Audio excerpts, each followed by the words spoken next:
from MrPrime.com, and I'm just going to do a quick rundown of the plastic storage box industry on Amazon. So this is just how we look at things internally, how we look at opportunities, and how I would potentially look at launching, in this industry or doing better in this industry. So bear with me, and I'm just going to have a run through. This is like real time how I would look at it myself. So first things first, if I go to Helium 10, which is a tool that we use, go to Tools and then Black Box. And then I'm going to select it to UK, and I'm going to scroll down, and title keywords, I'm going to put plastic storage, which is going to give me, it's going to obviously narrow down the results quite considerably. So what this is going to do, it's going to take all the products that are in Amazon, for that have plastic storage in the title, and then it's basically going to group them for me, and then I can sort them now here by monthly revenue, high to low. So I can see here immediately that this is the state of play. So the top one here in the UK does £250,000 a month, and that is Systema storage packaging boxes, and that's them there. And then after that, really useful storage packaging, this one, they do £242,000 a month. And then this next one here, Iris Oyama, they do £201,391. So you can see here, this is per month sales for that one particular SKU.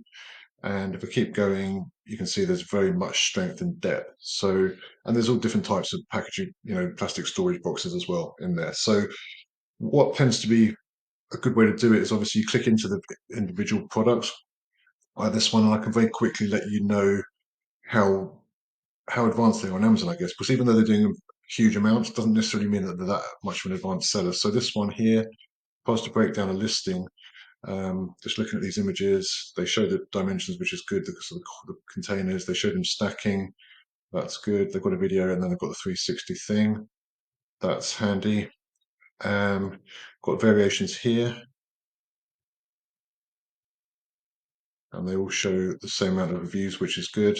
Up here, they're sold by Sounds Wholesale, so that's fine, and they don't use Amazon FBA or have the Prime badge. So that's an area of potential improvement, not with FBA, but getting the Prime badge with something called Seller Fulfilled Prime, which I could talk about in another video. Looking at these don't particularly look very well optimized. And then if we go down here, you'd expect to see a story about the brand, and there isn't one. And you'd expect to see A+ content, there isn't any. So I'd really rate this listing actually probably about 6.5 out of 10 if I was to rate it. So there's room for improvement. But what it has got going for it is 11,500 reviews, and it's number one selling storage boxes. So those two things alone mean that going and trying to compete like for like on price versus that is not going to be the smartest move you can make. So you need to like differentiate, do things a bit better, look more premium. So that's the first look at that one.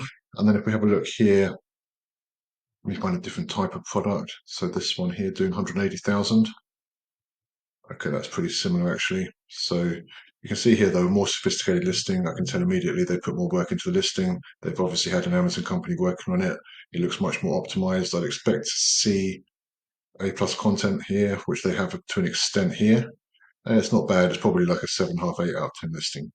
So, but let me just go back and find a different type of product in the plastic before we're looking down the left here. We're looking at the sales, and this is the price of the product here. So garden storage, this one, that's selling, yeah, obviously the larger volumes, that's selling £1,000 an order for those ones. Let me just keep going. This one here. So they're all different types of plastic storage box. And then lastly, just have a quick look at this one. If I click into this one, these are sort of look slightly smaller food container type ones. So, and they've got them down here by size, not a huge amount of ratings. And these ones are sold by Amazon. But again, I can tell they've had a bit more work on the listing. So I would expect to see A+ content here, which they have, and so forth. You can tell very quickly if someone's worked on the listing properly on Amazon normally by the thumbnail images and by the optimization of the titles. So you can tell that these ones have put some work into this listing as well. So I can immediately see that they have made a mistake. So this is a classic mistake, an inexcusable mistake. So these variations should all share reviews. This one's got 6 ratings. This one's got 355 ratings. This one's got 40 ratings. And this one's got, well, there's one that had a few hundred. That's 7,100, right? All of these products with about 15 minutes work should have about 9,000 ratings each.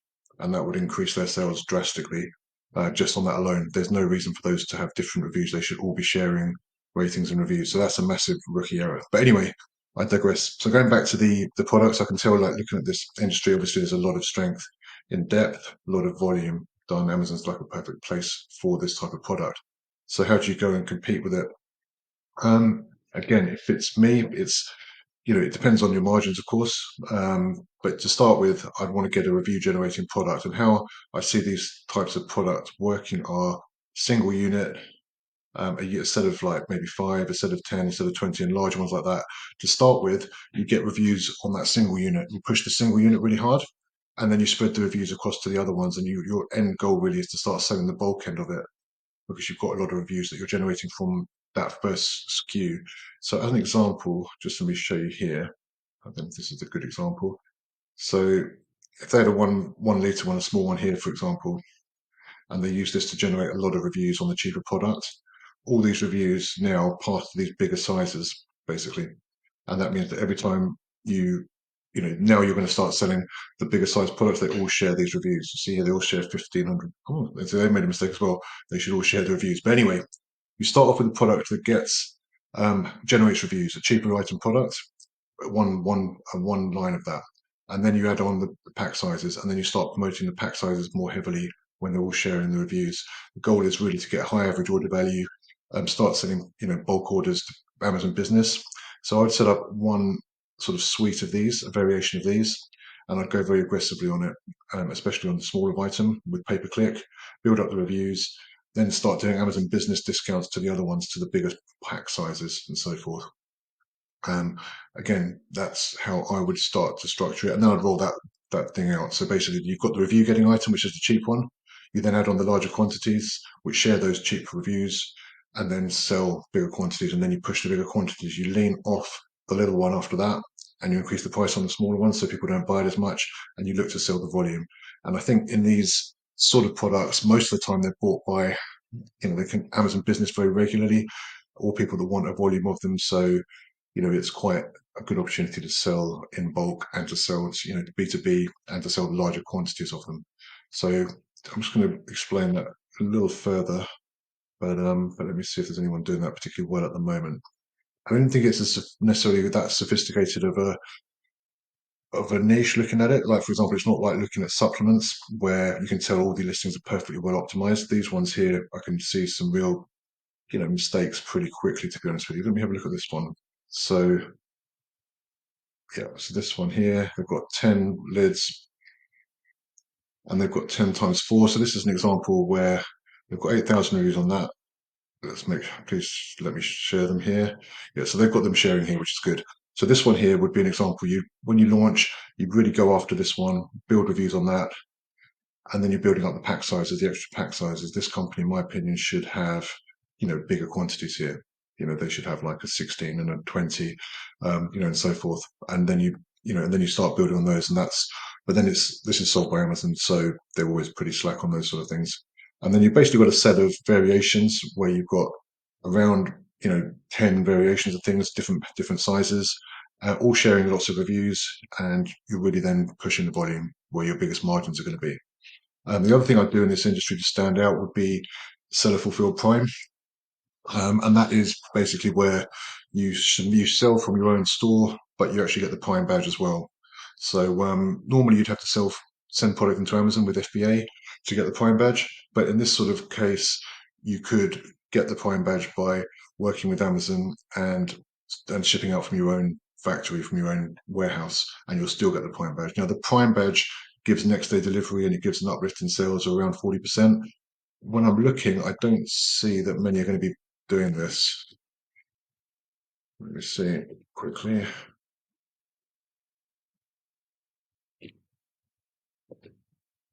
Use plastic storage quickly.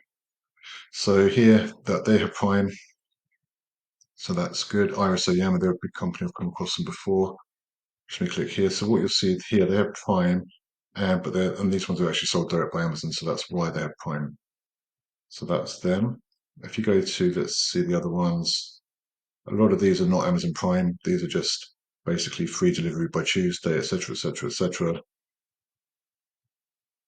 And again, not much by Prime, and that will be a big, big selling point to get these sold by Amazon Prime. But that's just something I'd look at as phase two. Phase one, I'd be launching a tier of probably 10 products by size, like variations. So one, pack of four, pack of 10, pack of 20, whichever works logistically.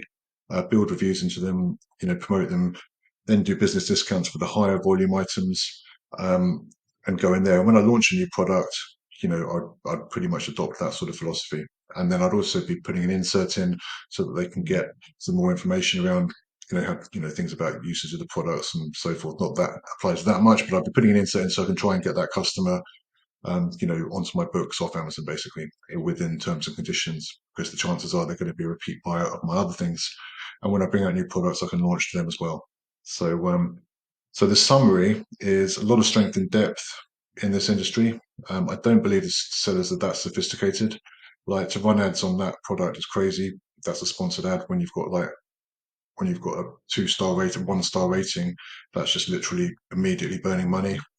Um, yeah, I don't think it's that sophisticated, but it's obviously dominated by certain manufacturers. Now, the other thing I would do before I finish is have a look here at the seller and see if there was a seller that I really particularly liked the look of. So, for example, I go down here, uh, like electric home song mics. Just going to find a seller that looks like they're in this sort of space pretty exclusively by the name. So 10-star, My Moving Mate. That's not something else. So song mics. I know that song mics do a lot of things, and there are going to be quite a lot of Chinese sellers in this niche because it's a high volume sort of manufactured product. But what I do actually, I'm going to show you here one that I found earlier. So if I go looking in this, sorry, in this same black box thing, and now I say I found a product that I like and I want to come into the market and I want to see what's doing well, I can find a seller from that list that I've just looked at, and then I can reverse engineer that seller as well and see what they're selling that does well. And I can do that by putting in, where are we? Not products here, because I believe in not making mistakes first myself. If I can help it, I'd rather people pave the way and then I can come in and do things better potentially. So exact seller search, I'm going for Solent plastics, which I saw earlier when I was looking at this. I'm just going to search here, except I'm going to go to Amazon UK and search for that. So apologies. So Solent plastics. Okay, now they have 130 items, and they're just doing this sort of volume here. So they're not setting the world on fire, but I can immediately see every item that they sell, and I can immediately see, you know, every SKU that they sell and how much volume it sells for as well. And the thing that I liked about this one is that basically they're they didn't, they wouldn't have a million reviews, so they've got like 47 reviews on a lot of these products, very low barrier to entry.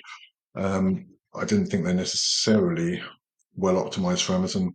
Looking at this, it looks, one image, it looked pretty, pretty poor. And so you can do that for any single product. You can then go and look at the sellers, what they're selling, what volumes they're doing, what price they're doing. And when you now want to work out the price and your margin, basically, if we go here, this is a Helium 10 Chrome plugin. You put in revenue calculator, and effectively you've got merchant fulfilled. That's if you send it out yourself, and the FBA if you send it into FBA when Amazon does the shipping themselves. So if you send it out yourself and your product cost for this one of $44.95, just say it's like 17, for example, then the fees are going to be £6.88, which means that you're going to net £21.07 as your net profit. From that, you have to pay your delivery cost. And then allowing a percentage for advertising is smart. So allow 5% for advertising in your budgeting, at least. So I would say 5 to 10%. 10% is aggressive, 5% would be fair. And then allow probably, 3% up to 3 to 5% for returns, perhaps, depending on your niche. And then you're building in the Amazon fees as well. So you're starting to build a fee calculator that's showing exactly what to expect, budgeted in with ads, and budgeted in with an agency if you use them, budgeted in with everything. And then you can get a very clear indication of what your fees are by using this sort of calculator. And then you can say, well, okay, maybe I need to charge 50 for this to make it worthwhile. And then, then I get a net 24 where the fee goes up to £8.40. And that's how you build your fee calculator. And so what you want to come out of this with is products that you can come in with. Ideally, you can differentiate, and that's even better. Your margins, if you're building in 5% for advertising at least, you want to build in returns, which varies, but assume it's going to be sort of 2 to 3%, I would have thought, for this sort of product. Then you want to build in any agency fees and your obviously manufacturing fee and any other associated costs. And then obviously the VAT after that. So there's always a lot of fees with Amazon. But once you have the products up there and they're established on Amazon, you don't have to keep paying that agency, for forever. For those, they can be launching new products and so forth. And you always have, an income and a value to this. An Amazon business on its own, I've sold in the past, would be 4 years net profit. So just based on Amazon with no other sales outlet whatsoever. So just in summary, if it's me, I go and look at the market. I go and pick a couple of sellers that I think are weak sellers. I then build out my costings, allowing for every single cost that I can possibly think of. I put them in that sheet. I set up the account. I set up a strategy for promotion. I set up an ad budget, and I get started and go. And then I just scale that pattern onwards and onwards, depending on the speed. Just depends on how aggressive I want to be with it. But I need to like the space to start with, and I do in this case. And I need to, need the margin there basically as well. So I wouldn't have a unique advantage in this business. I wouldn't be able to get the product cheap enough to make it worthwhile. So it probably needs to be a manufacturer in most cases, or someone that had a very good price with a super skill on Amazon. If you're a manufacturer and you've got the skills to do it, that's the holy grail for this sort of product, basically. Hope that helps how I would look at a niche, but yeah, I think it's a good one. Thanks.